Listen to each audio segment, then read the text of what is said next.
आप सभी प्यारे बच्चों को बहुत-बहुत बधाइयाँ, सुप्रभात और मैं चाहता हूँ कि आप अपनी तैयारी अच्छे से करें और सफलता के द्वार पे जल्दी पहुँचे। कहीं भी कमी है, उसको आप अपने लेवल पे दूर करें, अपने शिक्षक के माध्यम से, अपने परिवार के माध्यम से उस चीज़ों को दूर करें। तो उसी क्रम में हम आगे चलते हैं। हमने लास्ट क्लास में यूपीएसआई के जो क्वेश्चंस को देखे थे, उसके आगे क्वेश्चंस को हम देखने जा रहे हैं, ठीक है? देखते हैं नेक्स्ट क्वेश्चन क्या है? A trader goes to a wholesaler to buy 500 kg of merchandise. The wholesaler has a weighing balance that reads 1200 grams for 1 kg. यानी चीटिंग कर रहा है। होलसेलर क्या कर रहा है कि वो 1 किलो के मतलब 1200 ग्राम के बजाय 1 किलो ही दे रहा है।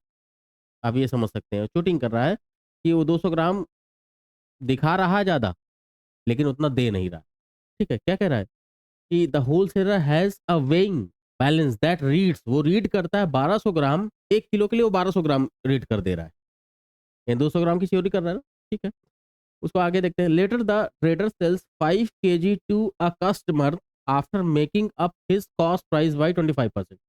तो क्या हुआ कि उसका ट्रेडर जो व्यापारी है, वो अपना जो खरीद के लेके आ रहा है, तो कोई व्यापारी है वो अपने कॉस्ट को करता है कि मार्क प्राइस को या अंकित मूल्य को या लिखित मूल्य को आगे बढ़ाता है ताकि उसको कुछ प्रॉफिट हो। अगर डिस्काउंट भी देना है, जैसा भी उसका जो भी कमोडिटी है या जो भी उसके पास सामान है। तो उसने 25% बढ़ा के लिखा। उसको लगा कि मुझे तो 25% का प्रॉफिट होना चाहिए। मान लो अगर यहाँ पे अगर व्यापारी की बात करें हम, होलसेलर की नहीं। तो सोच रहा हमने 25% बढ़ा के लिखा है और मुझे 25% का फ़ायदा होना चाहिए। बट ऐसा तो नहीं है। ऐसा तो नहीं होना क्यों? क्योंकि उधर से तो कम लेके आया है ना वो। चलिए देखते हैं। Without realising that he cheated by the wholesaler. उसको नहीं पता है कि उसको जो थोक विक्रेता है उसने चीट किया है, होलसेलर ने उसको चीट किया।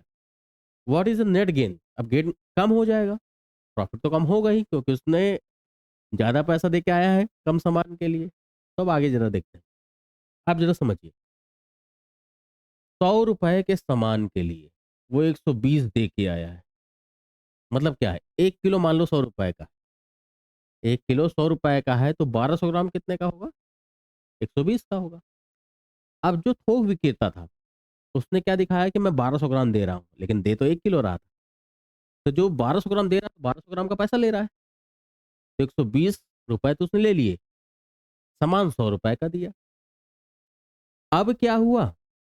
जब ये विक्रेता बेच रहा है, तो वो अपने 1 किलो को 25% बढ़ा के बेच रहा है। मतलब 100 रुपए की चीज़ को वो कितने में बेच रहा है? 125 में बेच रहा है। लेकिन उसको वास्तव में नहीं पता था कि वो 100 रुपए की चीज़ 120 में लेके आया है। 100 रुपए की चीज़ 120 में लेके आया है, तो कितने रुपए ज़्यादा में बेचा है बस 5 रुपए में। जो उसको लग रहा था कि मैं 25 रुपए ज़्यादा में बेच रहा हूँ, ऐसा तो नहीं है। तो 5 रुपए ज़्यादा में बेच रहा है। कितने में? 120 के ऊपर 5 रुपए ज़्यादा, तो 5/120 गुणे 100 यही उसका नेट प्रॉफिट होगा। आप अगर देखेंगे तो ये 24 पंचे 120, 24 चौको 96 4 पॉइंट समथिंग आना चाहिए। तो ऑप्शन आपको दिख रहा है कि ऑप्शन डी दिख रहा है। तो ऐसे डिसऑनेस्ट सेलर वाले या बेईमान दुकानदार, विक्रेता वाले क्वेश्चंस बहुत आते रहते हैं। ईज़ी हैं, बेसिक थोड़ा-सा आपको समझना है और आप आसानी से गेन या प्रॉफिट पा जाएँगे। मतलब नंबरों का गेन होगा, आपको लॉस नहीं होगा, ठीक है? तो ये क्वेश्चन ईज़ी था, आप आसानी से कर सकते थे इसको और मुझे लगता है कि यहाँ पे जैसे ये 500 ग्राम, 5 किलो इसका कोई मतलब नहीं। इसको भी यूज़ करके ही सॉल्व कर सकते थे, लेकिन इसका कोई मतलब यहाँ नहीं था। जो थोड़ा-सा समझदार होंगे, थोड़ा-सा चलो कुछ बच्चे नहीं भी जानते होंगे, तो जब मैं बेसिक क्लासेस लूँगा अच्छे से, तो उन क्लासेस को ज़रूर देखिएगा। कितना बड़ा से बड़ा क्वेश्चन है, मैं ये नहीं कहता कि 100% क्वेश्चन हो सकते हैं, लेकिन अगर 90% क्वेश्चन भी आपके अच्छे लेवल से और कम स्टेप में हो जाते हैं, तो आप सफलता के बहुत करीब जाते हैं, ठीक है? तो यहाँ पे ऐसा ही ये क्वेश्चन था, जो फालतू के डेटा थे हमने हटा दिए, जो काम का डेटा था उसको यूज़ करके सॉल्व कर। तो ये क्वेश्चन मुझे लगता है सभी के प्रॉफिट में रहा होगा, समझ में आ गया होगा। आगे चलते हैं, चलिए। नेक्स्ट क्या कह रहा है? The average of 3 consecutive numbers is 15 more than 1/3 the first number, find the largest number, ठीक है? अब पहली चीज़ तो एवरेज ठीक है। कंसेक्यूटिव मतलब क्या होता है? क्रमागत संख्याएँ। जैसे 10, 11, 12, 20, 21, 22 क्रमागत संख्याएं एक के गैप में ही होंगी। तो यहाँ लार्जेस्ट नंबर पूछा गया। सपोज 3 क्रमागत संख्याएं, तो आप सपोज एक संख्या n है, तो उसकी अगली होगी n+1, तो पिछली होगी n-1, कुछ ऐसे मान के चलो, ये क्रमागत संख्याएं ही कही जाएंगी। तो इस तरह से डेटा लोगे तो आसान रहेगा। पहले ए ले लोगे, फिर a+1, a+2, थोड़ा सा ऑड लगेगा। मिड वाले को पहले ले लो, क्योंकि 3 क्रमागत संख्या है, तो एवरेज ये मिड वाला ही नंबर होगा। आप ध्यान से देखिए, अगर आपके पास 1, 2, 3 है, तीनों का एवरेज निकालिए तो मिड नंबर आएगा। 20, 21, 22 है, मिड नंबर ही आपका एवरेज आएगा। वॉट एवर कोई भी नंबर आप ले सकते हैं, तो एवरेज जो आएगा वो मिड नंबर ही आएगा। ठीक है, तो यहाँ पे भी हमने कुछ ऐसा लिया ताकि इसमें प्लस कुछ ज्यादा ना हो, केवल एन, आसान भी लगेगा। तो यही एवरेज हो गया, जो मिड नंबर है वही एवरेज है। अब क्या कह रहा है, the average of the 3 consecutive numbers is 15 more than 1/3 of the first number. देखो, अब ये जो फर्स्ट नंबर है, अब नंबर के टर्म्स में ही ले रहे हैं क्योंकि नंबर ही पूछा है, इसका 1/3 से 15 ज्यादा है। कौन सा नंबर? Second number. क्यों सेकेंड नंबर? क्योंकि सेकेंड नंबर ही तो एवरेज है। सेकेंड नंबर ही तो एवरेज है। ठीक है ना, वो मैंने बता दिया कैसे एवरेज है। बेसिक्स अगर कुछ लोगों को नहीं क्लियर है तो फिर वही बात कहूंगा कि अभी क्वेश्चन सॉल्व कर रहे हैं, आगे बेसिक्स को देख लेंगे। इजी है, बहुत इजी है, आपको ज़्यादा नहीं सोचना है। जो अगर दिमाग में कुछ भी कीड़ा आ रहा हो कि नहीं बहुत टफ है, कुछ नहीं है। जो थोड़ा पढ़ चुके हैं उनके लिए भी ठीक है, उनको आता है। जिनको नहीं आता है तो बहुत ईजी है, बस ये जान के रखना। आगे देखते हैं, चलो इसको जरा सॉल्व करते हैं। क्या हो गया, ये n-1, ये 3 से मल्टीप्लाई हुआ 45 हो गया, 40 हो गया, उधर 3 जाएगा तो 3n हो गया। अब ये n से इधर 2n हो गया, 2n इज इक्वल टू ये 45 माइनस 1 कितना हो गया, 44। तो n जो, अब मान लो n 2 2 कैंसिल होगा, तो ये 22 हो गया। मतलब अगर यहाँ से मिड नंबर पूछे या एवरेज पूछता, अगर एवरेज पूछा जाता तो आप कह देते कि 22 है। लेकिन यहाँ पूछा क्या गया है, फाइंड लार्जेस्ट, तो 22 से एक ज्यादा कर दो, 23। देखो ये सबसे सही माध्यम। देखो इसको आप ऑप्शन से भी कर सकते थे, इसको आप ऑप्शन से भी कर सकते हो, भले इससे नहीं जाना है। आपकी प्रैक्टिस ऐसी हो गई कि आप बाई ऑप्शन, आप ये आप बाई ऑप्शन तभी नॉर्मली कर सकते हो जब बाई क्वेश्चन भी आपके कंसेप्ट अच्छे क्लियर। ये तो चलो छोटा क्वेश्चन है, बड़े क्वेश्चन की मैं अगर बात करूँ तो अगर मान लो कोई भी ऑप्शन, मान लीजिए मैंने 23, 21 ले लिया। 21 अगर ये आपका क्या है, बड़ा है, तो पूरा लार्जेस्ट है ना, तो 20 होगा, उससे पहले वाला 19 होगा ये।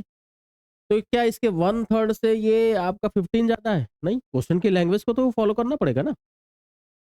तो अगर हम 23 पे जाएंगे जब, तो 23 लार्जेस्ट है अगर, तो उससे इसके पहले वाला क्या होगा, 22, क्योंकि लार्जेस्ट है। उसके पहले तीनों क्रमागत हैं, कंसेक्यूटिव नंबर्स हैं, तो ये 21 हो जाएगा।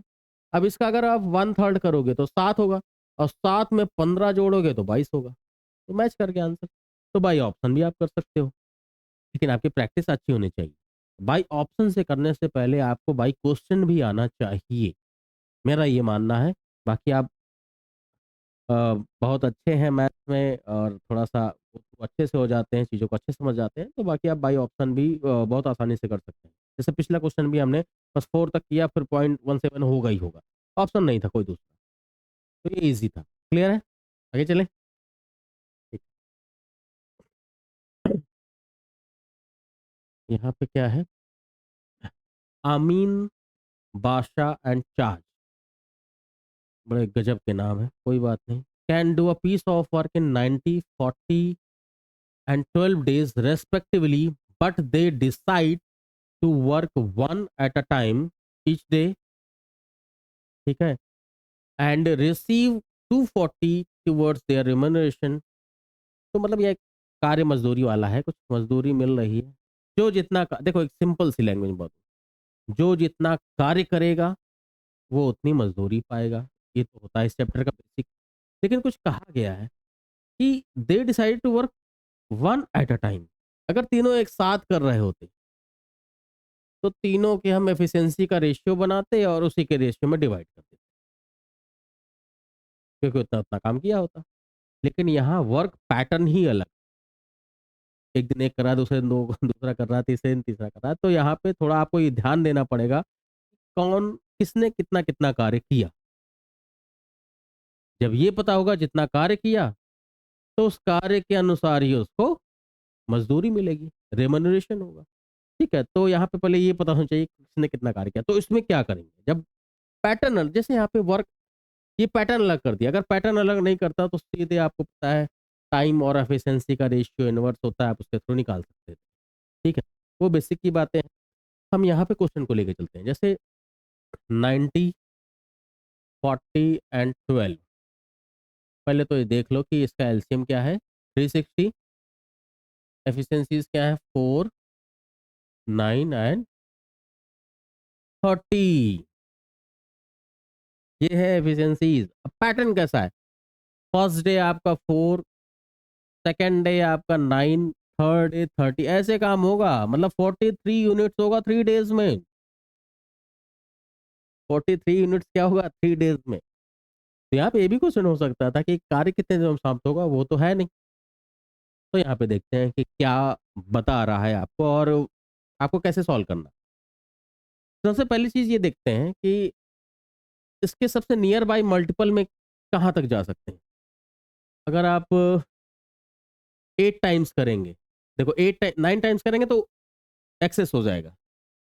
8 टाइम्स अगर करोगे तो 8 मतलब 3 डेज़ में इतना हो रहा है, तो अगर इसका 8 टाइम्स करोगे आप, 8 टाइम्स करोगे, 8 टाइम्स करोगे आप, तो देखो इसका 8 टाइम्स देखो दिमाग लगा के, हमको ये नहीं है 24 दिन उसके बाद आगे दिन वो नहीं ध्यान, 8 टाइम्स जब आप कर रहे हो, 8 टाइम्स कर रहे हो तो कितना आ रहा है कि 8 चौक 32 और 8 तिक 24 मतलब 344 के अराउंड आ रहा होगा।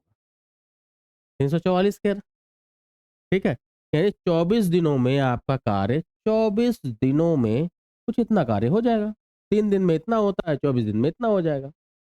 अभी हम ये निकाल रहे हैं कि किसने कितने यूनिट काम किया। आउट ऑफ 360 तो 24 दिन में था। अब 25वें दिन मतलब 1 दिन और आया, 25वें दिन कौन आएगा? फिर आपका पहले वाला आ गया, 4 यूनिट काम किया। कितना हो गया? कितना हो गया? 348 फिर 1 दिन और जोड़ोगे आप अगर, फिर अगला आया 9, 9 चौर 13 अगर जोड़ो 357 हो गया। 357 हो गया कि नहीं? अब बचा है 360 है, तो 3 यूनिट और करना है और तीसरा वाला 1 दिन में 30 कर सकता है, तो 1/10 दिन ही और लगेगा तीसरे वाले को। तो कुछ ऐसा पैटर्न बनना है और आपका वर्क फिनिश हो जाएगा। अगर यहाँ पे क्वेश्चन पूछा जाता कितने दिनों में समाप्त हुआ? तो आप कहते 24, 25, 1 26, 26 पूर्णांक 1/10 दिन में तो कार्य समाप्त होता। ये तो आपका ये आंसर आता कि कार्य इतने दिन में समाप्त हो रहा है। अब बात ये आई कि अ, सबने काम कितना-कितना किया? सबने काम कितना-कितना किया? ये ज़रूरी है, ठीक है? तो उसके अकॉर्डिंग आप रिम्यूनरेशन या जो भी उनकी मज़दूरी है वो निकाल सकते हो, ठीक है ना? यहाँ तक तो मुझे नहीं लगता किसी को कोई दिक्कत होनी चाहिए। चलो पहले हम देखते हैं, अगर एक ही पहले वाले की निकालनी है, तो पहले वाले ने कितने दिन कार्य किया है बस ये देख लो। जब हमने ये 3 का मल्टीपल 8 बार बनाया, 8 बार बनाया तो 8 दिन तो कार्य किया उसने। 8 दिन तो किया ना? जैसे फर्स्ट 3 डेज़ फिर अगले 3 डेज़ में तो काउंट पहले वाले को 2-2 बार ही करोगे ना? तो 8 बार तो ये और 1 बार और आया है वो। 9 दिन ही उसने कार्य किया है। तो 9 दिन में कितना कार्य कर दिया होगा? अगर हम अमीन की बात करें तो 9 दिन में उसने 4 के अकॉर्डिंग 36 कार्य कर दिया होगा। कितने में से? कितने में से? 360 में से। तो उसका जो मज़दूरी होगी, रिम्यूनरेशन की हम बात करें तो 36 कार्य तो किया है, 360 में से 1/10 भाग किया है, तो जो मज़दूरी मिल रही होगी उसका 10वाँ भाग उसको मिल जाएगा। तो 240 से अगर भाग दोगे इसका 10वाँ कितना होगा? ₹24। तो आप ये ध्यान से देखो कि ₹24 तो एक को मिल गया। किसी एक का और निकाल लो फिर काम हो जाएगा, क्योंकि इन दोनों में अगर मान लो किसी एक में 24 होता, किसी एक में 24 होता तो हम क्या करते कि आंसर टिक कर देते। अब यहाँ 2 में है, अब क्या करें? दूसरे का भी निकालना पड़ेगा। अब दूसरा भी 9 दिन कार्य किया है, तीसरा थोड़ा ज़्यादा कर दिया है। ऐसा है? नहीं, कम किया। तीसरे ने 8 1 गुणा 8 सही 1/10 दिन कार्य किया। तो हम अगर बात करें दूसरे की, दूसरा कौन सा है? बासा।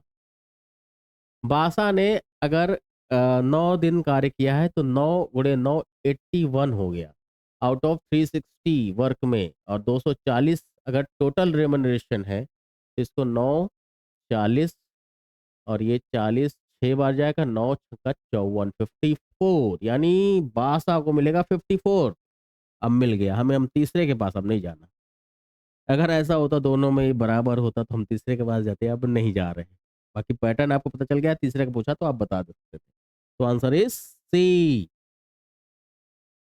थोड़ा सा बड़ा जरूर है लेकिन टफ नहीं, थोड़ा सा बड़ा जरूर है, टफ नहीं, ये आपको ध्यान रखना, ठीक है। तो कुछ ऐसा पैटर्न है, इजी है, आप आसानी से सॉल्व कर सकते थे। आगे चलें।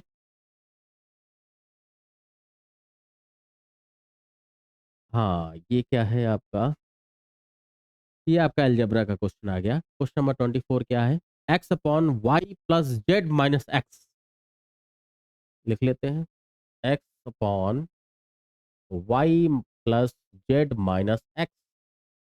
ये Y upon Z plus X minus Y. फिर क्या है? Z upon X plus Y minus Z बराबर के आर। तो वैल्यूज कितनी हो सकती है? देखो यहाँ पे अगर मैं एक बात करूँ, अलजेब्रा अगर कुछ लोगों ने पढ़ा हुआ है, कुछ ऐसे रिलेशन बनते हैं तो इसमें क्वाड्रेटिक इक्वेशन बनती है, तो यानी दो रिजल्ट तो आएंगे ही आएंगे। दो केसेस बनते हैं इसमें। चलो यहाँ पे हम, चलो मैं अगर एक छोटा सा एक रेशियो आपको मैं कहूँ, अगर आपके पास ए बाई बी बराबर बी बाई सी बराबर, सॉरी, अलग अलग रेशियो ले रहे हैं, ए बाई बी बराबर सी बाई डी बराबर ई बाई एफ, ये तीन रेशियो आपस में बराबर है, तो इनके न्यूमरेटर्स का सम और डिनोमिनेटर का सम भी आपस में बराबर होता है, ए प्लस सी प्लस ई, और आराम से आप B plus D plus F कर सकते हो। तो यहाँ पे ये चीज़ कर सकते हो, क्यों नहीं कर सकते? तो अगर न्यूमरेटर्स का सम करोगे तो X plus Y plus Z और डिवाइड बाई, इनका सम करोगे तो देखो एक बार तो एक्स वाई जेड कैंसिल हो जाएगा, केवल एक बार ही बचेगा। आप ध्यान से सॉल्व कर लेना। तो एक तो वैल्यू आपकी कैंसिल हो गया, 1 आ गया, एक तो वैल्यू 1 आ गई, एक तो वैल्यू आपकी 1 आ गई। अब ध्यान से देखो 1 किस में किस में है? अब यहाँ पे 2 में 1 है। देखो यहाँ पे जिसका थोड़ा सा बेसिक स्ट्रांग होगा तो केवल एक वैल्यू नहीं होती, सीधे आप सी आंसर करते, लेकिन अभी आपके पास एक वैल्यू है, कुछ लोगों को नहीं पता होगा इसमें क्वाड्रेटिक बनती है। तो दो केसेस कैसे बनते हैं? यहाँ पे दो केसेस इसलिए बनते हैं, जब मान लो कि X plus Y plus Z zero के इक्वल हो सकता है और जीरो के इक्वल नहीं भी हो सकता है ना। ये केस तब आता है जब जीरो के इक्वल नहीं होगा। क्लियर? जब जीरो के इक्वल अगर आप करोगे तो एक चीज मैं करता हूँ, पहले को आप देखो जरा, पहला क्या था आपका? X upon Y plus Z minus X, ये था। चलो हम यहाँ पे ही, यहाँ से ही आपको अगर X plus Y plus Z is equal to zero होगा तो आप लिख सकते हो वाई प्लस जेड बराबर क्या होगा? वाई प्लस जेड बराबर क्या होगा? Minus x. तो यहाँ पे आप इसके प्लेस पे क्या लिख सकते हो? Minus x. तो माइनस एक्स लिख सकते हो, तो x upon minus two x हो जाएगा, x upon minus two x. तो माइनस 1/2, इस पहले का भी आएगा, दूसरे का भी आएगा, तीसरे का भी आएगा। तो -1/2 भी इसमें रिजल्ट रखता है। क्वाड्रेटिक से भी इसको सॉल्व कर सकते हैं, बट अभी आप इसी तरीके से हमेशा सॉल्व करना। क्या हम क्वाड्रेटिक में जाए, डेरिवेटिव्स में जाए, क्यों जाए जब ऐसे सॉल्व होते हैं? तो इसका रिजल्ट क्या हो गया आपका? 1 एंड -1। क्लियर है? आगे चलते हैं। Find the nature of the roots of the equation. ये 3x स्क्वायर है, ठीक है, 5x प्लस 3, यानी ये क्वाड्रेटिक इक्वेशन है, द्विघातीय समीकरण है, द्विघातीय समीकरण है। और द्विघातीय समीकरण के लिए आपको पता है विविक्त कर या डिस्क्रिमिनेंट क्या होता है? डी को आप चेक करते हो, डी बराबर होता है बी स्क्वायर माइनस 4ac। अगर ये लेस देन जीरो है तो इमेजनरी होता है, greater than zero equal to zero से डिसाइड होता है रियल इक्वल है या रियल अनइक्वल है। तो यहाँ पे पहले हम डी की जरा वैल्यू पहले निकाल लेते हैं। क्या बी, ये क्या होता है? इसको आप जनरल स्टैंडर्ड क्या कहते हो? X square plus B X plus C is equal to zero. इससे आपको ए बी सी की वैल्यू मिल जाती है। बी की वैल्यू क्या है? 5, 5 स्क्वायर माइनस 4, ए का वैल्यू 3 एंड सी का वैल्यू 3। ये कितना आया? 25 माइनस 4 3 12 23 36, ये माइनस में आ गया, निगेटिव आ गया। नेगेटिव मतलब D is less than zero. जहां less than zero imaginary. Imaginary में कोई भी अनइक्वल और इक्वल की बात नहीं होती, वो इमेजनरी है। आपकी संभावना कर रहे हो, इमेजिन कर रहे हो, तो वहां पे इक्वल अनइक्वल नहीं, तो रियल की तो बात ही हटा दो। क्लियर? तो इजी है, इसमें केवल आपको विविक्तिकर या डिस्क्रिमिनेंट को चेक करना। क्लियर? आगे देखते हैं। हाँ, in a group of 65 people, in a group of 65 peoples, ठीक है, ये कुछ वेन डायग्राम का टाइप का लग रहा है। Peoples like cricket, 10 people like both cricket and tennis. Everyone in the group like at the least one of the two games. Okay. मतलब इसका कहने का मतलब क्या है कि 65 के 65 मतलब मैदानों में घूम रहे हैं, ऐसा नहीं मैदान के बाहर है। जैसे अगर मैं बात करूं नॉर्मल, आप समझिएगा, स्टेप्स में आते हैं, पहले जरा समझिएगा। ये अगर आपके पास एक बड़ा सा एक स्टेडियम है, ठीक है, इस स्टेडियम में आपके पास क्या है कि दो ग्राउंड बने हैं। को हटाओ पहले, ये एक है, दूसरा मान लो ये है, ये थोड़े से अलग हो गए हैं, इसको थोड़ा सा हटा देते हैं, ये गलत बन गए। ठीक है ना, एक मिनट, थोड़ा सा और समझते हैं इसको जरा फिर से। ये आपका कोई स्टेडियम है, किसी स्टेडियम को आप मान सकते हो। इसमें मैं ज़्यादा दो ग्राउंड बनाता हूँ, एक क्रिकेट का बनाता हूँ, ठीक है, एक आपका बनाता हूँ, हम्म, यहाँ मान लेते हैं, ये भी आ जाओ, ऐसे आ जाओ, चलो ऐसे बना दो। ठीक है, तो इसमें क्या है, ये एक क्रिकेट का है, एक टेनिस का है, ऐसा कह रहा है। जो कॉमन एरिया है वो बता रहा है कि दोनों खेलते हैं। जो कॉमन एरिया है वो बता रहा है दोनों खेलते हैं। तो सबसे पहली चीज 65 लोग हैं, मतलब इस पूरे अगर स्टेडियम के अंदर आए हैं तो 65 लोग ग्राउंड में ही है, बाहर नहीं। बाहर नहीं, पहली चीज तो ये। तो 40 लोग जो है केवल क्रिकेट, मतलब ये जो एरिया, इस ग्राउंड में केवल 40 लोग दिखाई दे रहे हैं, इस ग्राउंड में केवल 40 लोग दिखाई दे रहे हैं, ये केवल क्रिकेट का ग्राउंड है। आप ध्यान से देखोगे, ये केवल क्रिकेट का ग्राउंड है, ये केवल टेनिस का ग्राउंड है, ये दोनों का मिला के ग्राउंड कुछ ऐसा बना होगा। ठीक है, कुछ एरिया कॉमन है, दोनों खेल सकते हैं। आगे देखते हैं। Everyone in the group like least one, ठीक है, दोनों में एक गेम, मतलब ये बाहर कोई नहीं है। अब 10 लोग हैं जो क्रिकेट एंड टेनिस दोनों को, मतलब 10 लोगों को हम यहाँ रख सकते हैं, दोनों खेल रहे हैं। पूरे 65 लोग हैं, तो 40 एक 50 ये हो गए, तो 15 लोग इधर कूद रहे होंगे। तो ये बन गया आपका वेन आरेख, वेन डायग्राम। अब क्या पूछा गया है, how many people likes only tennis, तो केवल टेनिस की तरफ कौन है, 15 लोग हैं। अब केवल ओनली टेनिस की हम बात करें ना, तो वो 15 ही हैं। अब यहाँ ऑप्शन नहीं है, कोई बात नहीं, गलत होगा या यहाँ मिस्टेक की होगी। अब यहाँ हर आंसर आप दे सकते हो। केवल टेनिस, केवल टेनिस वाले 15 है, केवल केवल टेनिस वाले 15 है, और टेनिस खेलने वाले 25 हैं। टेनिस खेलने वाले 25 हैं, केवल क्रिकेट वाले 40 हैं, और क्रिकेट खेलने वाले 50 हैं। तो इसका आंसर 15 होगा, ऑप्शन में नहीं होगा। या यहाँ पे कोई हो सकता है कि यहाँ पे ओनली ना हो, पीपल लाइक टेनिस, तो 25 हो जाता, यही हो सकता है। तो ये आपका वेन आरेख का बहुत सिंपल सा कंसेप्ट है, आपको समझ में आ गया होगा। क्लियर है? आगे चलते हैं। हाँ, टू ट्रेन, दो ट्रेन है running in the same direction on parallel track at 25 miles per hour and 30 miles per hour respectively.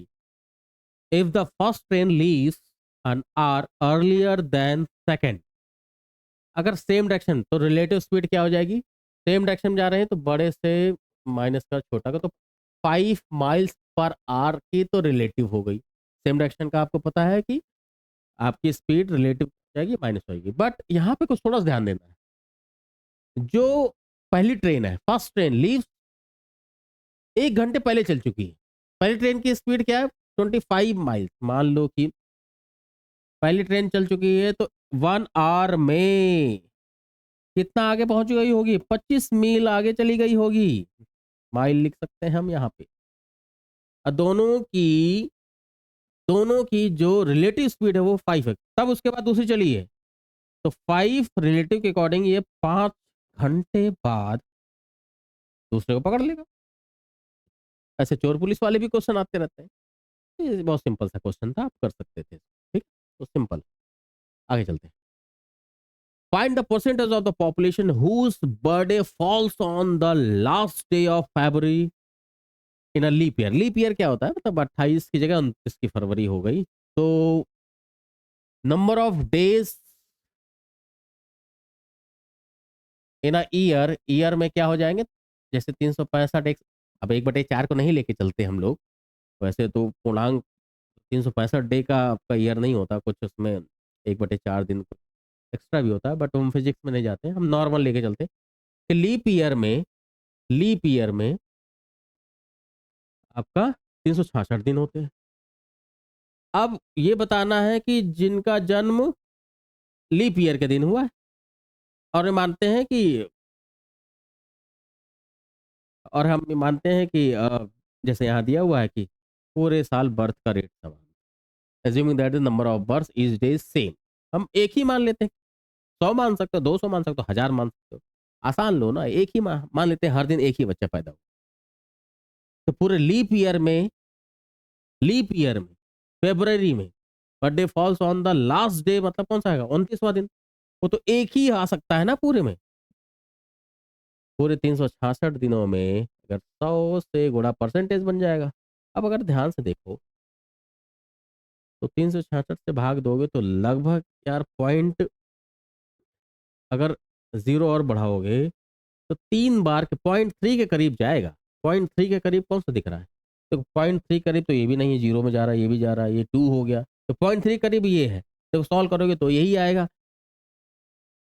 जैसे देखो यहाँ पे मान लो ऊपर कर दोगे, अगर आप सॉल्व भी करोगे तो ये कुछ, मान लो जीरो रखोगे, पॉइंट लगाओगे तो यहाँ जीरो आएगा, तो ये लगभग कुछ 3 तक तो ज़्यादा हो रहा है, तो 2 और कुछ समथिंग जाएगा, तो आंसर आपका पहला वाला आ जाएगा। ठीक है, तो यहाँ पे बस बेसिक आपको क्या था, लीप ईयर क्या होता है, रीजनिंग में आप पढ़ते ही हो। ठीक है, लीप ईयर में लास्ट डे 29 ऑफ भी पड़ेगा। तो उस दिन हमने मान लिया, यहाँ पे एक और आसान डेटा क्या माना कि हर दिन एक ही बर्थ मान रहे हैं बस, और कुछ जड़ा, कोई बड़ी चीज नहीं है इसमें। ठीक है, चलिए आगे चलते हैं। Question number 29। A milk man makes a profit of 20%। ठीक है, if he at 10%, what original quantity. अच्छा जी, अच्छा देखो, वो अगर कस्टमर से 100 रुपए ले रहा है, मान लेते हैं 1 लीटर का दाम 100 रुपया, 100 रुपया सबसे आसान होता है, उसमें 10% तो पानी ही है, तो 90 रुपए का दूध दे रहा है बस। और क्या कह रहा है, वो प्रॉफिट भी ले रहा है 20% का, मतलब 100 की जगह 120 का सामान मतलब कह के बेच रहा है, तो 90 रुपए का दे रहा है, 120 ले रहा है।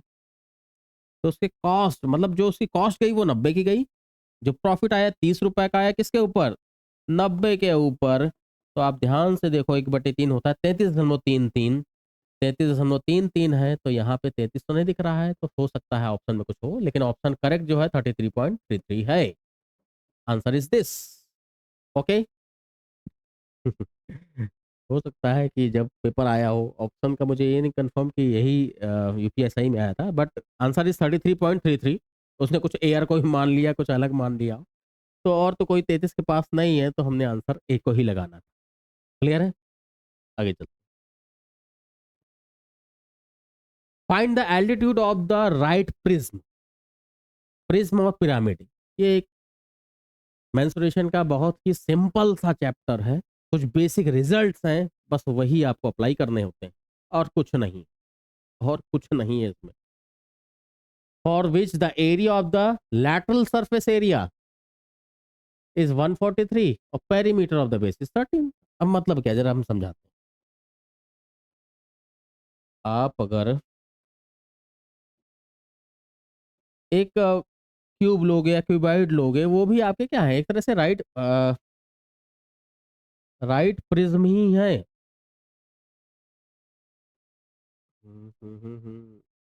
ये देखो, आप जरा देखो, ये हमने बना दिया, ये एक तरह से आपका क्यूब हो सकता है, क्यूबॉइड हो सकता है। राइट प्रिज्म और पिरामिड में डिफरेंस क्या है? जैसा प्रिज्म क्या है? जैसा बेस वैसा टॉप, जैसा बेस वैसा टॉप।